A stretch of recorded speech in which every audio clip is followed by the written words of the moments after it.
এরাও শত্রু, মুখোশের আড়ালে। সম্বিত আমার ঠাকুরপো, আর ওই যে ওনাকে দেখছেন, উনি হলেন সুমিত মুখার্জি, সম্বিত মুখার্জির দাদা।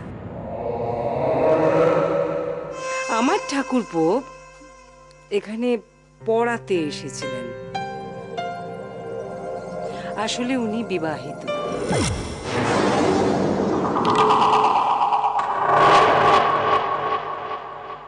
মিথ্যে বলছেন আপনারা, মিথ্যে মিথ্যে মিথ্যে মিথ্যে।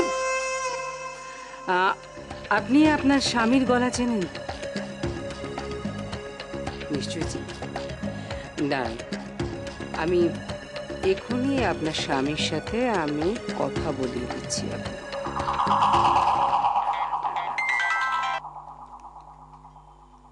হ্যালো। হ্যাঁ, সম্বিত ঠাকুরপো,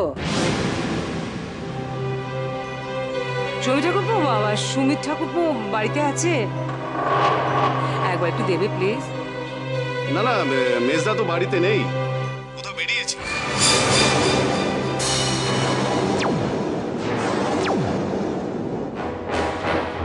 ও আসলে সম্বিত ঠাকুরপো, তোমাকে একটা কথা জিজ্ঞেস করার ছিল। সুমিত ঠাকুরপো বলছিল রঞ্জনা বললে কারোর সঙ্গে তোমার একটা সম্পর্ক আছে।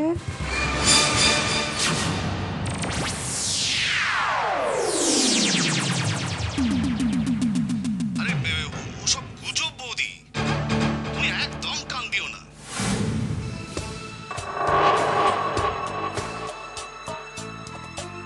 আরে বাবা, মেয়েটা লোক ঠকিয়ে বেড়ায়, সব বাজে কথা। ওকে ঠাকুরপো, ওকে ওকে, বাবাই। ওকে আমি শাস্তি পেতে দেখতে চাই। ওর শাস্তি পেতেই হবে।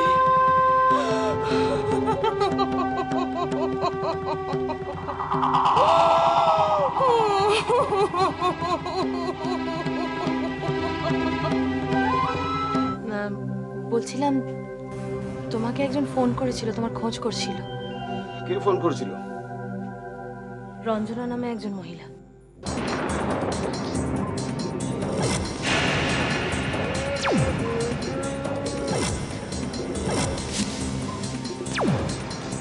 রঞ্জনা এখানে ফোন করেছিল? হ্যাঁ, এখানে ফোন করেছিল। বারবার বলছিল তোমার সঙ্গে নাকি একটা বিশেষ জরুরি দরকার আছে। তোমাকে নাকি অনেক দিন ধরে ফোনে পাচ্ছে না, তাই ফোন করে এখানে তোমার খোঁজ নিচ্ছিল। কেই রঞ্জনা?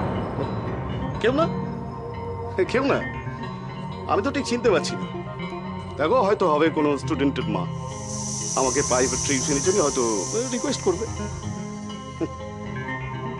সম্বিত, সত্যি তুমি রঞ্জনা বলে কাউকে চেনো না? আরে বললাম তো, ওর নামটা আমি এই প্রথম শুনলাম, আমি ওকে চিনি না। তোমার মুখ দেখে আমি বুঝতে পারছি সম্বিত, এটা রং নাম্বার নয়। তোমার নামে যে চিঠিটা এসেছে সেটা একেবারে সত্যি, একেবারে সত্যি। কি হাঁ করে তাকিয়ে আছো আমার মুখে?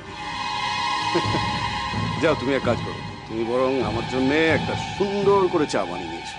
যাও।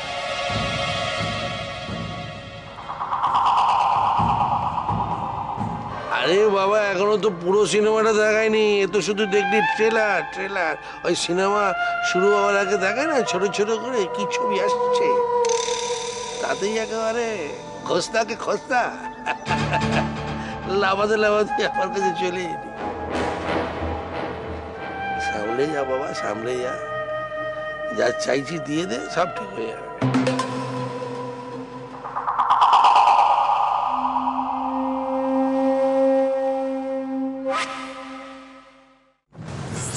এরাও শত্রু, মুখোশের আড়ালে।